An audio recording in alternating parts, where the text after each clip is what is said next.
The presidency of Ronald Wilson Reagan has been a disaster for libertarianism in the United States, and might yet prove to be catastrophic for the human race. Reagan came to power in 1981 as the chief political spokesman for the conservative movement, a movement which took its essential modern form in 1955, with the founding of National Review. Reagan has been the main conservative politician since the speech, delivered over nationwide TV during the 1964 Goldwater campaign, established him as the great communicator of the right wing. The conservative movement of modern times has had three basic, and mutually contradictory, tenets. 1. Getting big government off our backs by rolling back statism and establishing a free market economy. 2. Crushing civil liberties whenever crime, national security, or morality are threatened, that is whenever civil liberties become important. And 3. Seeking an all-out political and military confrontation with atheistic world communism, in particular its satanic headquarters in the Kremlin, up to and including a nuclear showdown. It is starkly evident that 2 and 3 are, at the very least, inconsistent with 1. For one thing, how does one get big government off our economic backs, while at the same time spreading big government into our bedrooms, and into our private letters and phone calls? How does one secure right to free trade and free enterprise while outlawing pornography and all commerce with the Soviet bloc? And how does one preserve the right to personal life and property while engaging in the mass murder of civilians required by modern warfare? Whenever the conservative movement has become aware of such inconsistencies, for example over free trade with sinners, or foreign aid for our allies, or ever greater military budgets, it has opted unhesitatingly for 2 and 3 over 1. For conservatives, the state as theocrat and moral enforcer and the state as mass murderer have always taken precedence over the feeble goals of freedom and free markets. In a recent article, The American Conservatives, Harper's January 1984, the scholar John Lukács takes note of some of these inner contradictions. Lukács is an interesting and unique specimen, a Hungarian-American anti-libertarian traditionalist, who is also pro-peace. Lukács writes, "The conservatives argued against big government, yet they favored the most monstrous of government projects, laser warfare, biological warfare, nuclear superbombs. They were against the police state, yet they were eager to extend the powers of the FBI and the CIA. They were against government regulation of free enterprise, yet at times they supported the government's shoring up or bailing out of large corporations." For almost 30 years now, the conservative movement has flourished by maintaining these contradictions. How have they been able to do this? One explanation is that they are dumb, and don't see the contradictions. Certainly, this fact plays a role. What Lawrence Dennis used to call the dumb right and Macaulay called the stupid party still exists in America. But, after all, not all conservatives are dumb, and there are now a goodly number of right-wing scholars and intellectuals. No, much of the explanation is more sinister than sheer stupidity. Conservatives know that the Avenge Americano, while scarcely an enthusiast for civil liberties, doesn't like the FBI, or still more, the Internal Revenue Service, snooping in his private papers, and doesn't like the idea of government busily stamping out sin in his backyard. And while the average American cheered the U.S. invasion of Grenada to the rafters, righteously enjoying the sight of the U.S. clobbering a tiny island devoid of even a regular army, he has quite a different view of getting bogged down in some hellhole in a perpetual and losing war, or in being incinerated in a nuclear holocaust. The average American, in short, possesses that complex of vaunting and fear that Garrett noted as the hallmark of citizens of empire. On the one hand, emotional identification with your nation-state, and a desire for it to bully and dominate the entire world. On the other, hysterical panic at the machinations of some satanic enemy or other, an enemy who is monolithic, omnicompetent and malevolent, and who can only be faced down with continuing shows of force, the only thing which he can understand. To the extent that he is non-interventionist, the American is interested not in justice, but in fear of stalemate, fear of loss of face, fear of not being able to show that his nation is the best and biggest by winning a relatively quick victory. In his magnificent blast against the Anglo-Saxon, Mencken put it perceptively and hilariously 4 decades ago. Speaking of the hereditary cowardice of the Anglo-Saxon, Mencken wrote, "To accuse so enterprising and successful a race of cowardice, of course, is to risk immediate derision. Nevertheless, I believe that a fair-minded examination of its history will bear me out. 9/10 of the great feats of daring do that its sucklings are taught to venerate in school, have been wholly lacking in even the most elementary gallantry. Consider, for example, the events attending the extension of the 2 great empires, English and American. Did either movement evoke any genuine courage and resolution? The answer is plainly no. Both empires were built up primarily by swindling and butchering unarmed savages, and after that by robbing weak and friendless nations. Neither exposed the folks at home to any serious danger of reprisal. Moreover, neither great enterprise cost any appreciable amount of blood. Neither presented grave and dreadful risks. Neither exposed the conqueror to the slightest danger of being made the conquered. The British won most of their vast dominions without having to stand up in a single battle against a civilized and formidable foe, and the Americanos won their continent at the expense of a few dozen puerile skirmishes with savages. The Mexican and Spanish Wars won Passover as perhaps too obscenely ungallant to be discussed at all. Of the former, U.S. Grant, who fought in it, said that it was their most unjust war ever waged by a stronger against a weaker nation. Who remembers that, during the Spanish War, the whole Atlantic coast trembled in fear of the Spaniards' feeble fleet, that all New England had hysterics every time a strange coal barge was sighted on the skyline, that the safe deposit boxes of Boston were emptied and their contents transferred to Worcester, and that the Navy had to organize a patrol to save the coast towns from depopulation. Perhaps those Reds, atheists and pro-Germans remember it who also remember that during World War I the entire country went wild with fear of an enemy who, without the aid of divine intervention, obviously could not strike it a blow at all, and that the great moral victory was gained at last with the assistance of 21 allies and at odds of 8-1. The case of World War II was even more striking. The 2 enemies that the United States tackled had been softened by years of a hard struggle with desperate foes, and those foes continued to fight on. Neither enemy could muster even 1/10 of the materials that the American forces had the use of. And at the end both were outnumbered in men by odds truly enormous. In a Mencken Christamuth in New York, Nope, 1949, pages 173 to 175.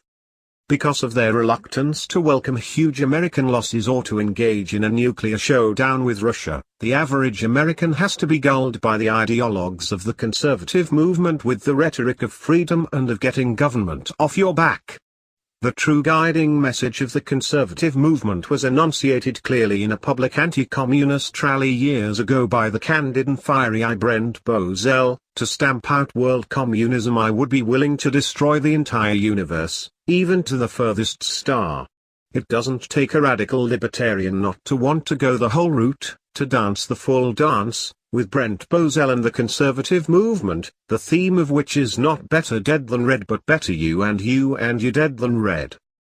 In a drive for power, often the first thing to suffer is candor, and it is no surprise that as the conservatives became more respectable and edged toward victory, they dropped as embarrassing baggage all those elements who each, in their own way, were frank, principled and consistent, Bozell himself, the Birchers, the Randians. Reaganomics. Every ideological revolution has to worry about selling out upon achieving power, on surrendering principle to the lure of pragmatism, respectability, establishment acclaim and the mush-head vital center of the country's polity. All Reaganites liked to refer to their accession to power as a revolution. But in order for such revolution to succeed in its goals it must be tough and vigilant, It must have indoctrinated its members, its cadres, in resisting the blandishments of the pragmatic. The Reagan Revolution, in contrast, sold out before it even began. The tip-off came at the Republican Convention of 1980 when Reagan surrendered to the liberal Republican enemy after having defeated them decisively for the nomination. It was not just making the defeated George Bush vice president, that much of a concession to party unity is traditional in American politics and usually means little. For Reagan also summarily got rid of almost all of his hardcore ideological advisors, and let back in to run the campaign, and then his administration, the very pragmatists and trilateral commission adherents he had previously fought strongly against. The Reagan sellout was the most thorough and complete on plank 1, the free market part, of the conservative triad. Understandably, since conservatives don't really care about the free market as they care about compulsory morality and especially war with communism. The sellout on the free market is massive and enormous. A quick rundown will suffice. Reaganomics, as enunciated by Reagan himself before the convention and by conservatives generally, promised the following program: a sharp cut in the federal budget, a drastic cut in income taxes, a balanced budget by 1984, deregulation of the economy, and return to a gold standard. Reagan has managed to convince both conservatives and liberals, and the American public, that he did accomplish the first and second points of this list. For a year or two, it was hardly possible to watch news on TV without watching some bozo wailing about how he and the rest of the world were about to come to an end because the federal Scrooge had cut his budget or his grant. Conservatives bought this myth because they wanted to see Reagan accomplish what he had said he would. Liberals were happy to adopt it so that they could wail about how Reagan was causing untold misery and starvation by his drastic cuts. Actually, the budget was never cut, it has always skyrocketed under Reagan. Reagan is by far the biggest spender in American history. He is also the biggest taxer. Taxes were never cut. The piddling and much publicized income tax cut was always, from the very beginning, more than compensated by the programmed Social Security tax increases, aided by bracket creep, that sinister system by which the federal government prints more money, thereby causing inflation, and also thereby wafting everyone into a higher tax bracket, whereupon the government completes the 1-2 punch by taxing away a greater proportion of his income. In the early years of the Reagan administration, I was accused by some conservative libertarians of not giving Reagan a chance, and of not looking at spending and taxation in real terms, or in terms of rates of growth, or in terms of percentage of the GNP. So now Ronnie has had his chance, as if I could have ever deprived him of it, and he suffers in every conceivable department. No matter how you slice it, Reagan is a far worse spender and taxer than his big spending and much reviled predecessor Jimmy Carter. Everyone knows about the deficits. Reagan's deficit is enormous, astronomical, regardless how you look at it, and it bids fair to becoming permanent. The response of conservative Republicans who had denounced evil deficits all their lives? To adopt the insouciant attitude of liberal Keynesianism, who cares about the deficit anyway? Power indeed tends to corrupt. The gold standard was buried by an impartial commission stacked to the gunwales by bitterly anti-gold Keynesians and Friedmanites. As for deregulation, it has never gotten anywhere, except for those programs that the Carter administration had already launched, deregulation of communications, airlines and trucking. Farm price supports are even worse than before, with the Reagan administration creatively coming up with the idea of the government giving the farmers back their own wheat and corn stored for years idly in warehouses, in return for the farmers agreeing to cut their acreage some more. Reagan, who obscenely calls himself the intellectual disciple of Bastiat and Mises, has raised tariffs and imposed import quotas like mad, including forcing the Japanese to voluntarily cut their export of automobiles, imposing a quota on the import of clothespins, presumably vital for national security, and summarily raising the import tariff on heavy motorcycles by 1,000% in order to save the bacon of Harley-Davidson. Foreign aid, at the expense of the U.S. taxpayer, continues to abound anywhere and everywhere, subsidizing U.S. export firms and fastening the shackles of various foreign states, mostly dictators, on the backs of their hapless subjects. In addition, the ostentatiously anti-communist Reagan administration bails out the Polish government for the benefit of Chase Manhattan Bank and other bank creditors, and helps to reschedule such loans to keep propping up the heinous Polish regime. Civil liberties and social issues. Since conservatives are less interested in the free market than they are in suppressing civil liberties, the Reagan administration has been predictably more diligent in pursuing point 2 than point 1 on the conservative agenda.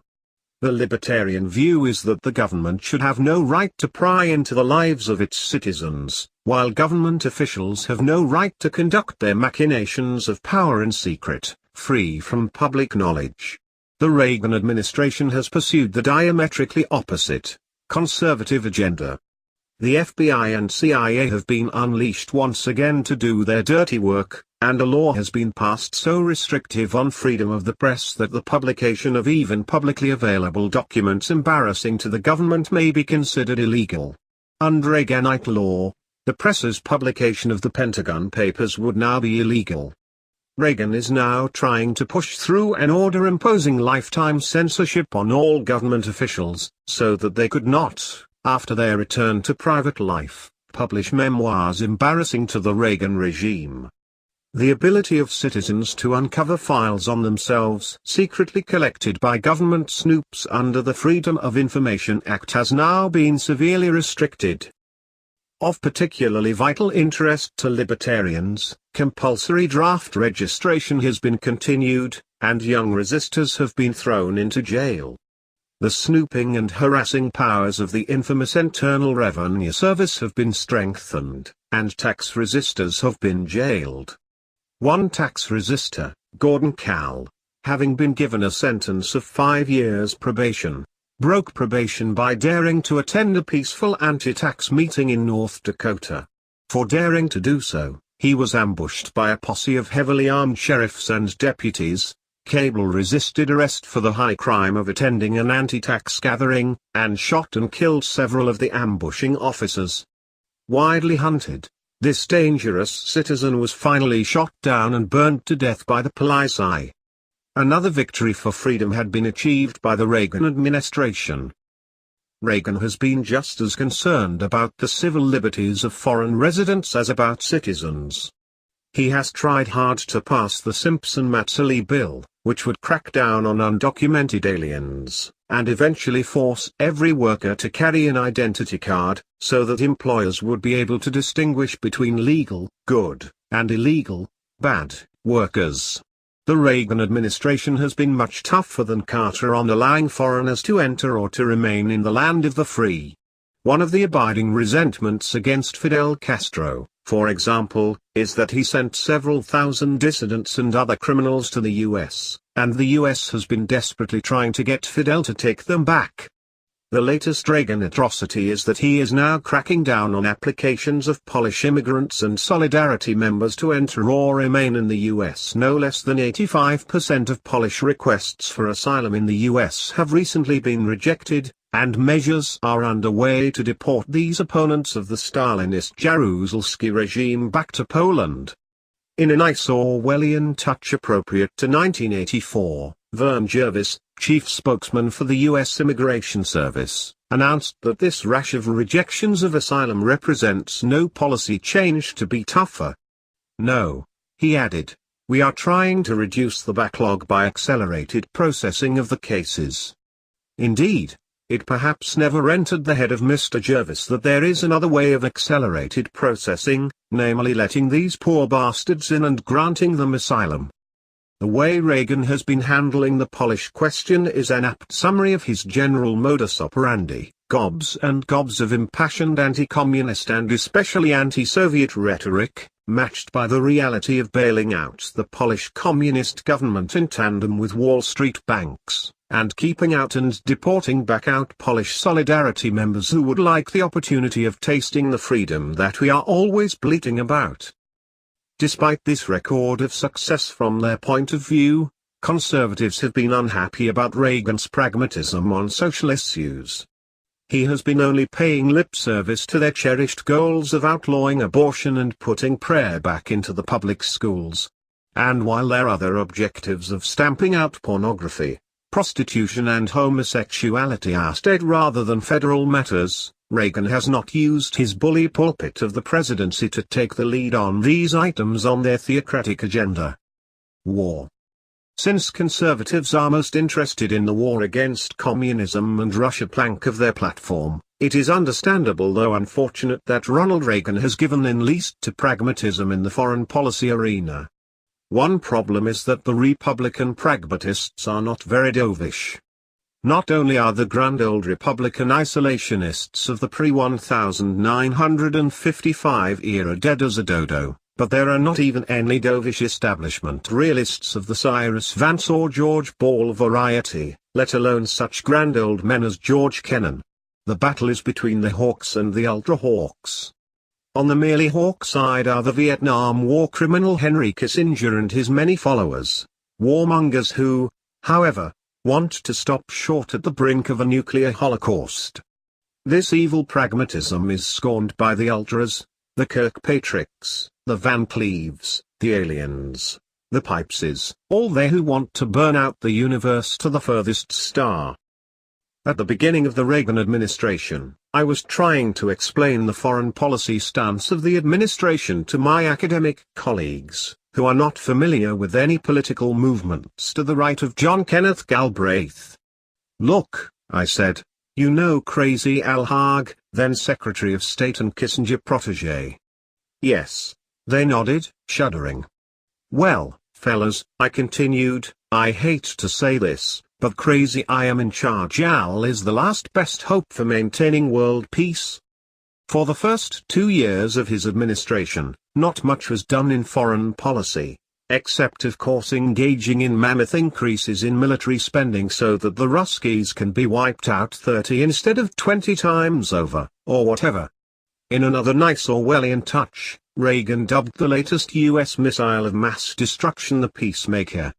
But for his first 2 years, Ronnie was concentrating on domestic policy, and on selling out totally to the establishment statists. That mission accomplished, he has unfortunately turned his attention to foreign policy and the Rusky threat, and the world had better hold on to its collective hat, at least until Ronnie is hopefully deposed in January 1985.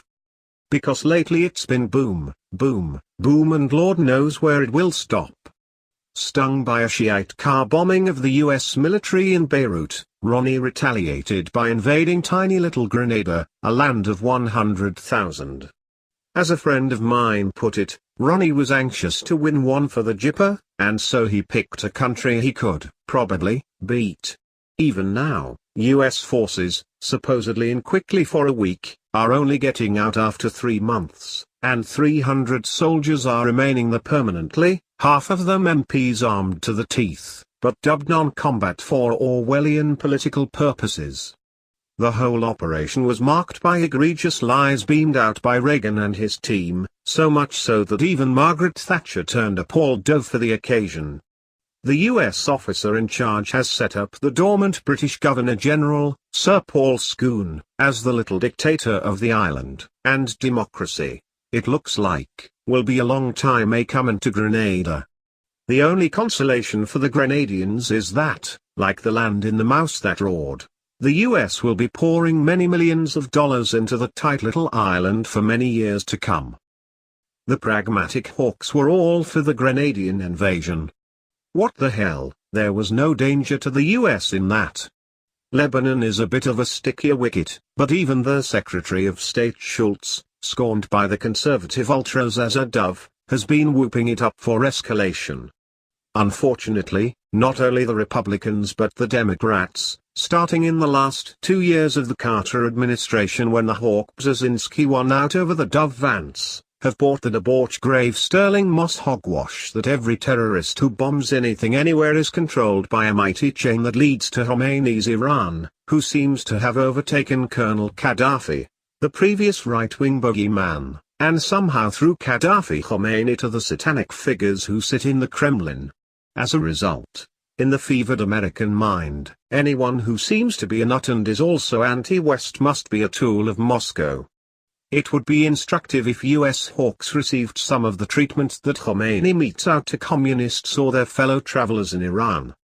And so the US sent the Marines, like a bull in a china shop, into Lebanon, without knowing or caring about any of the dozens of ethnic and religious groups that have been there, and have been hating and battling each other, often with good reason, for literally hundreds of years. We land there, and all of a sudden there are these pesky folk with rifles, calling themselves Druze, or Shiites, or Sunnis. Bunch of Arabs, undoubtedly all tools of Moscow. And so when the US embassy or military headquarters is car-bombed, the US comes to the conclusion that whoever did it are pro-Iran Shiites. Not being able to find the people responsible, the US engages in a Nazi-like spiral of ascribing collective guilt. If these are pro-Iran Shiites, it must mean that the Iranian government is behind the bombings, and by God, since they are, that means that we keep bombing Syrian positions in Lebanon. Go figure that one. And then there are other nifty escalations in El Salvador, in trying to bring down covertly the Nicaraguan regime, and in pouring lots of troops into our new base in Honduras. All in all, there are lots of hot spots that could spiral into a major war, and in all of which the hawks and the ultra-hawks are racing each other into seeing who can be more militarist. Only the cowardly but healthy fear of another Vietnam or of a nuclear holocaust among Congress and the country is restraining the Reagan administration from its mad dog instincts toward all-out war. It is impossible to tell at this point which force is going to win out. Someone once said that Providence looks after fools and the United States, and perhaps the religious amongst us can boost our cause with some fervent prayer. We're going to need it. Reagan. Rhetoric versus reality. How can Reagan get away with the systematic betrayal of the conservative agenda on domestic policy? Or, how can conservatives swallow the free market rhetoric while ignoring Reagan's anti-free market actions? One answer is that conservatives care more about foreign policy, and the macho invasion of Little Grenada has probably won all the dissident conservatives back into Reagan's camp. Just before the invasion, the conservative weekly, Human Events, was piteously begging Reagan to please, Mr. President, give us something in your policy that we can cheer about. Well, they got Grenada. But, apart from that, Reagan has been a master at engineering an enormous gap between his rhetoric and the reality of his actions. All politicians, of course, have such a gap, but in Reagan it is cosmic, massive, as wide as the Pacific Ocean. His soft soapy voice appears perfectly sincere as he spouts the rhetoric which he violates day by day. He is, after all, an actor, trained to read his lines with brio and sincerity. Perhaps that is why, as Alexander Cockburn wrote recently, while Nixon knew that he was lying and appeared uncomfortable when doing so, Reagan cannot tell the difference between the truth and a lie. We can also note the illuminating insight of shrewd old Republican Congressman Barber Conable, NY. In 1982, when conservatives were appalled at Reagan arguing with equal moral fervor for higher taxes as he had not long before for lower taxes, Conable lectured them on the facts of life. Reagan, however, didn't admit they were higher taxes, only closing the loopholes, and revenue enhancement.